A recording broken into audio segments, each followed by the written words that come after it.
My wife cheated on me and got pregnant. My wife and I met in 2008 when we were both traveling. We met in Madrid, and it was a very stereotypical meet-cute. Our eyes met from across the bar, and I approached her. We ended up going home together that night. We spent the next 3 days having sex and drinking and soaking up the sun, and decided to keep in touch. She went home, and I finished my travels, and we began a year-long LDR before I moved to be with her. Over the course of the LDR, she divulged to me that she had cheated on a previous boyfriend and felt bad about it, but felt his choice to dump her was over the top, and that cheating wasn't always a silver bullet, especially since it was only a kiss. I realize now that she was sizing up my reaction and almost certainly cheating. This I can actually forgive and let go because duck LDRs, and it's in the distant past, but not what happened last week. I told her at the time it was a deal breaker, and if I caught her so much as flirting with another man, I would dump her. There are two absolute no-nos in a relationship: no violence and no cheating. A year after I moved, we got married, and a year later again she fell pregnant. I was overjoyed. She seemed distant and sad and anxious the first 2 months after finding out, and eventually, after I poked and prodded, she broke down and told me she had a one-night stand around the time of conception and the kid might not be mine. I was on a plane back home 2 days later and didn't speak to her for a month. I ignored all her messages and calls, but eventually I caved and we talked. She said she was going to get an in utero paternity test, and if the baby wasn't mine, she would terminate, but that she wanted me to come back first. I went back and she got the test. I was in the room when she got the results. Not mine. I told her she was scheduling the appointment that day, or I was going to a divorce lawyer as soon as I left the hospital. She scheduled the appointment for a week later. The day of the appointment I drove her and held her hand, as in termination, under any circumstances, is a traumatic event for a woman. In the car she broke down in tears and begged me to wait, change my mind, try to make it work, anything but go through with it, and I looked her dead in the eye and told her, "Do whatever you want, it's your body and your life, but I will not raise another man's child. That child will be the living embodiment of your betrayal, and a daily reminder of what you did. I will not subject myself to that." Termination or divorce? Edit for detail. I wanted a divorce. As soon as she hesitated, I jumped right to divorce. I never tired to talk her into it. I advised against the *ort ion. She didn't want to keep the kid and lose the marriage, she wanted both. She told me directly that she would terminate if I left her regardless. She even told me before I flew back that even if the baby was mine and I divorced her, she would be getting in termination. She wanted specifically to keep the child and have me raise it with her, and unless I stayed, she was getting the *ort ion no matter what. That was not happening. She asked me if she had it, if I would give her another chance. I said yes. I loved my wife. Ducking sue me. I am not sorry, I refused to play daddy to her infidelity spawn. She got the termination. There were complications and she was on bed rest for a month. For a while after, she was short with me. Unaffectionate and cold. We lost the spark. I tried, she didn't. She told me one night after a few drinks that she resented me for making her choose. I told her I was glad she got the *ort ion as she deserved to suffer for what she'd done. I regretted saying this out loud immediately, even though that is exactly how I felt and still feel. One day I came home early from work and found her crying on the couch with a man next to her holding her. A man I'd met many times before. A man she worked with. The look on their faces told me everything I needed to know. He was the father. It wasn't a one-night stand. After I dragged him out of the house by his neck, she admitted they'd had a 3-month affair. I will never know if this is the extent of the truth. To this day I accept that and have stopped asking. I began divorce proceedings and immediately kicked her out of the house. She begged and cried and pleaded for months, and again, stupidly, I broke and took her back. I told her she had to quit her job and cut contact. She agreed and made the call there and then. We moved away from her city and bought a house in mine in the other end of the country. We went to marriage counseling and got better. Slowly but surely we went from strength to strength. We now both had total transparency on all accounts and accepted that's the way it was. As time went on, I stopped looking on her phone. Things were great between us. Our bed life was great, we're both travel junkies and went on lots of trips, and started talking about having kids. We tried for 2 years to conceive a child, and it hadn't happened yet, but the practice was a lot of fun, so what the hell. This was the case for years. I was completely unguarded, and my defenses were down when the most recent event happened. She had gotten slightly distant for a couple of months, but not so much that I was worried. I asked her about it, and she always made a point of being affectionate when I did and assuring me it was all good, but her default, when not being prompted, was to be quiet and seek out her own space. She was out drinking with her friends one night, and I stayed at home. I woke up at 4 a.m. and heard her voice downstairs. I went out and asked if that was her, no answer, she didn't hear me. I guessed pretty quickly that she was on the phone, and due to the time it was, her recent withdrawal, and her dubious relationship with loyalty, I decided to listen in. She was laughing and flirting, and saying crap like "I miss you too" and "I love you too." I knew it was him, I was certain of it. Then she started talking about the hotel, how good the room service was, and when she could see him again, and I had heard enough. I charged down the stairs like a bull, and she knew she had been caught. She started yelling and screaming and cursing me, shouting that she'd been to a doctor here, and she'd told her during the termination there was some sort of problem. She was drunk and slurring her words and crying, but somewhere in the minutiae of words like tear and scar tissue and permanent, I got it out of her that her uterus had been damaged, and it was unlikely she could ever bring a baby to term. She'd found this out 3 months prior, right around when she started getting distant again. I grabbed the phone out of her hand. She tried to take it back. We clawed back and forth until I shoved her back on the couch and told her not to get back up until I told her to. I sat on the chair opposite her and went through every detail. A half-dozen text messages from him asking when she was going to be leaving the bar, and that he missed her voice, and how much fun they'd had. Obviously all the other messages had been deleted, but she hadn't had a chance to delete the ones from that night yet. I read the messages aloud and she stared at me with daggers in her eyes. I asked her over and over to explain herself, and eventually she jumped up and started screaming again. She screamed that she'd taken a day off work and dove to meet him halfway, and they ducked in a hotel all day. She screamed that when she got the news from the doctor, she saw me as an enemy, and he was her ally. She screamed at me that she wasn't sorry, and that I'd ruined her life. I yelled back that I was glad she got the ord ion, and if I could destroy him, and take that away from her too, I would. She clapped me across the face. And I clapped her back. Tough. It was open-handed, but proportionately much harder than she clapped me. She fell back onto the couch, and looked at me stunned and in disbelief as she held her face and began to sob. She reached for her phone and I snatched it away from her, before throwing it and smashing it against the wall.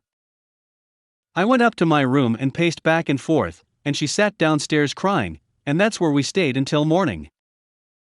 When I went downstairs she was asleep. I woke her up and told her to get a shower and get out. That I'd already made an appointment with my lawyer to file for divorce, and she wasn't staying in the house while I was gone. She sobbed and begged me not to go through with it. She said she was drunk and didn't mean it. Said she only made up the story about meeting him to hurt me, and that I was her one and only and blah blah blah. She said she was sorry she hit me and didn't want an apology for me clapping her back, that she deserved it. I agreed she deserved it and told her it was good she wasn't waiting for an apology, because she would be getting one. That was last week. This week she's back living with her parents. She calls me every day. 10 times a day.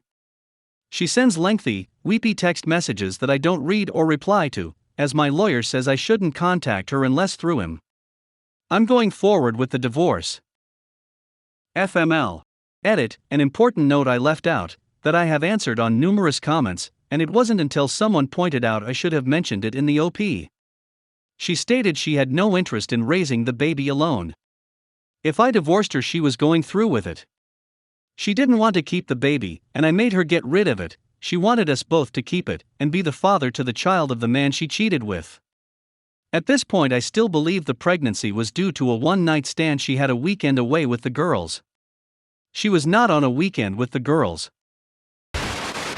My wife cheated on me and gave me a hall pass to cheat on her. I used it and met an awesome woman.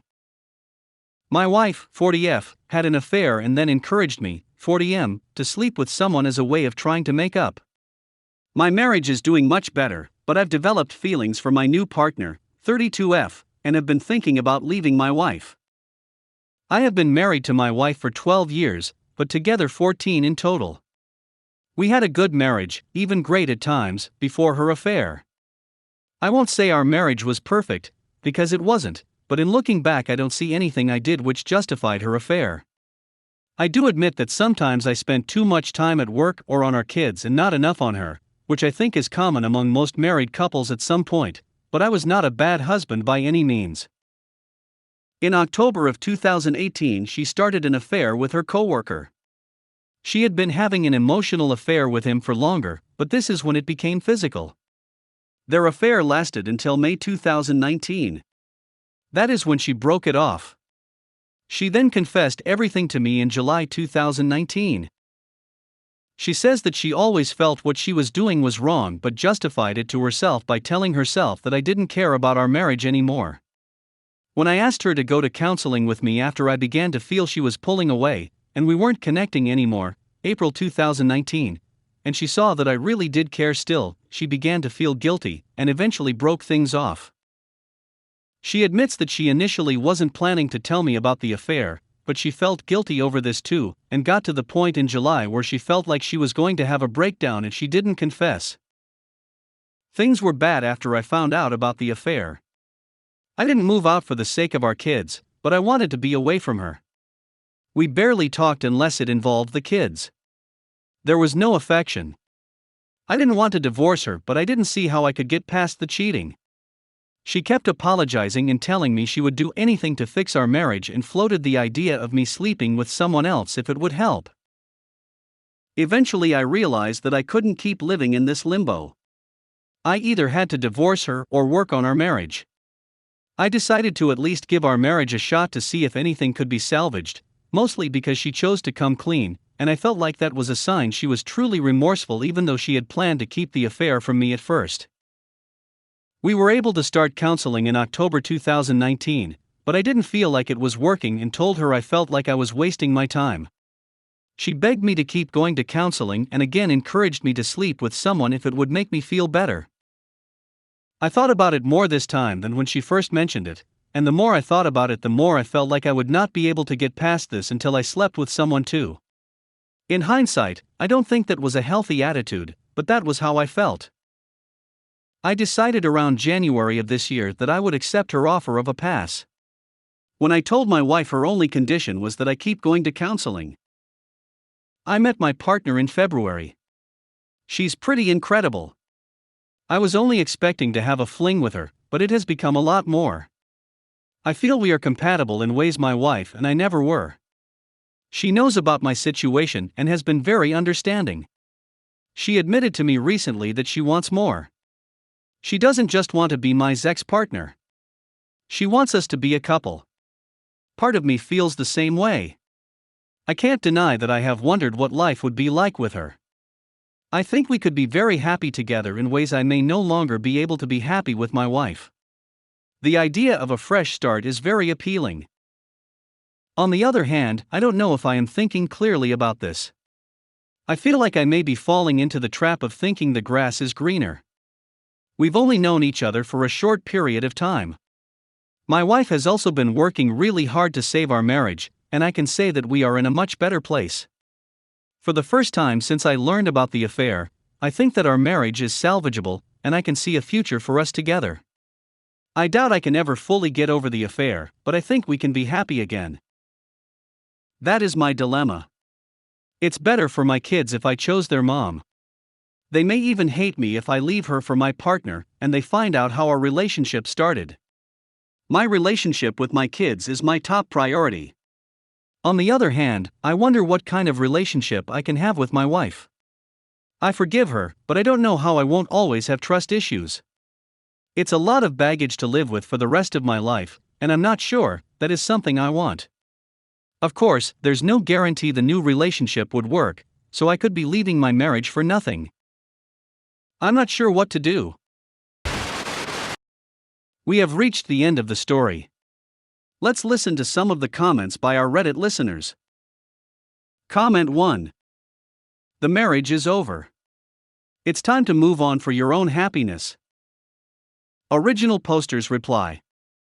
I don't want it to be over, but I am not optimistic about what kind of relationship we can have in the future. My fear is that I could be ending a potential relationship which could make me happy only to break up with my wife in a few more years. Or she could even cheat again. There are a lot of potential bad outcomes. Comment 2. I would sit down and talk to 32F and see what she wants out of a potential relationship with you. If she wants one kid and doesn't mind being a stepmom, and you refine with it, then maybe give that relationship a chance at least. BC, this one seems pretty dead to me, not gonna lie. Don't keep your marriage together. BC of the kids, those marriages never last or become better. BC the only reason one of the partners in that relationship is still with the other one is BC they want to raise their kids and nothing else. But maybe your marriage is still salvageable, what do I know? It's up to you, but remember she only told you BC she was having a mental breakdown due to all the guilty she didn't really want to tell you. And all good relationships need trust, not trust issues. Original posters reply. That might be the best first step. I think I need to understand more about what she really wants from a relationship. I would consider one kid. I don't think I could commit to more than that because at this point, if we had a kid in the next 2 years, which seems optimistic, then I'd be 60 when they graduate. Every additional kid adds another 2+ years, so there are a lot of concerns about how healthy I would be and how able I would be to support them as they become young adults. Comment 3. Your wife chose to destroy the sanctity of your marriage. You will always have that resent in the back of your mind. You deserve to be happy and your wife doesn't deserve you. I'd say take your shot at happiness. Original posters reply. I do think I deserve to be happy, but I think my wife deserves that too. If she felt the need to cheat, then clearly she wasn't. It may be best for us to move on and find partners that can make us happy if we can't do that for each other anymore. Comment 4. Ask yourself this: if things with your kids would remain the same, who would you choose? Who makes you happiest? Who seems better equipped to live a full life with you into the future? Kids know when you're miserable. I knew my parents were only staying married for us, and honestly it hurts me still to this day. It makes me feel guilty for keeping them in an unhappy situation so long. Hell, it even led to me blaming myself for their unhappiness to begin with. Now ask yourself, do you want our kids feeling all that when they grow up? Be honest with them, they'll understand in time. Original posters reply. I still think my wife makes me happiest outside of sex because she knows me best, but I have a lot more in common with the partner because we have more similar interests. This could change in a year or two. The future question is hard to answer. My partner is younger, so there are a lot of things we could experience together. I think the next 10 years with her would be a lot different from the next 10 with my wife. It would be more like the first 10 with my wife, and those years were fun. However, I am not sure if fun is what I want. I will be 50 in 10 years. I'm not old, but I enjoy the part of my life where I am. I am not sure if I want to be traveling around the world and off exploring. I would lean towards the partner if my kids didn't care and weren't affected.